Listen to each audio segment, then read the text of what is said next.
মাছ সাধারণত পানিতে থাকে আমরা সবাই জানি, কিন্তু আজকে আপনাদের দেখাবো এমন এক প্রজাতির মাছ যা কিনা মাটির নিচে থাকতে পারে বছরের পর বছর।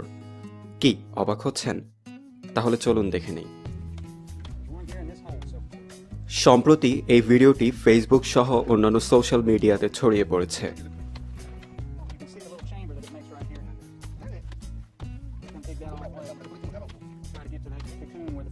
ভিডিওতে দেখা যাচ্ছে মাটি খুঁড়ে বের করে আনা হয়েছে গোল আলুর মতো একটি পদার্থ, যার ভেতরে রয়েছে জলজ্যান্ত একটি মাছ।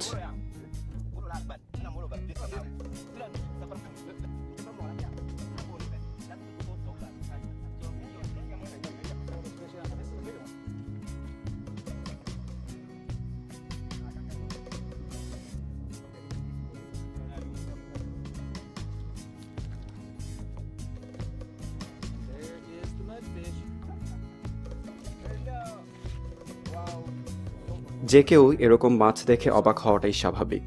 তাহলে আসুন জেনে নেই এই মাছ সম্পর্কে কিছু মজার তথ্য। এটি মূলত একটি আফ্রিকান লাংফিশ।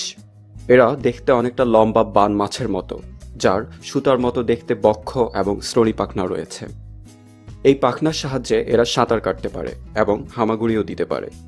এদের সবচেয়ে বড় প্রজাতি প্রায় 6.6 ফিট পর্যন্ত লম্বা হতে পারে। এ মাছের বিশেষ বৈশিষ্ট্য, এরা পানি ছাড়াও বাতাসের মাঝে শ্বাস প্রশ্বাস নিতে পারে। অন্য সব মাছের ন্যায় লাংফিশ শুধু তাদের ফুলকা দিয়ে শ্বাস প্রশ্বাস নেয় না, ফুলকার পাশাপাশি প্রয়োজনে ফুসফুস দিয়েও শ্বাস প্রশ্বাসের কাজ চালাতে পারে। লাংফিশের এই বিশেষ ক্ষমতার জন্য কোনো কোনো প্রজাতির লাংফিশ পানি বাদে প্রায় 4 বছর পর্যন্ত বেঁচে থাকতে পারে।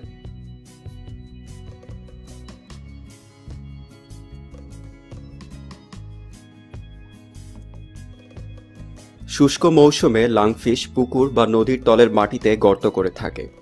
এ সময় তারা কাদার দলা খায়।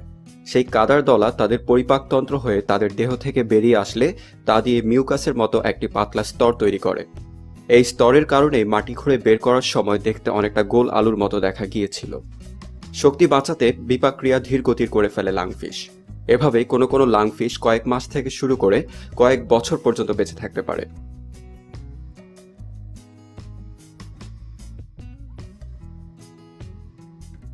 এবং পরবর্তীতে বর্ষার সময় এরা আবার পানিতে নেমে আসে। পুরো ব্যাপারটা অনেকটা ব্যাঙের শীত নিদ্রার মতো।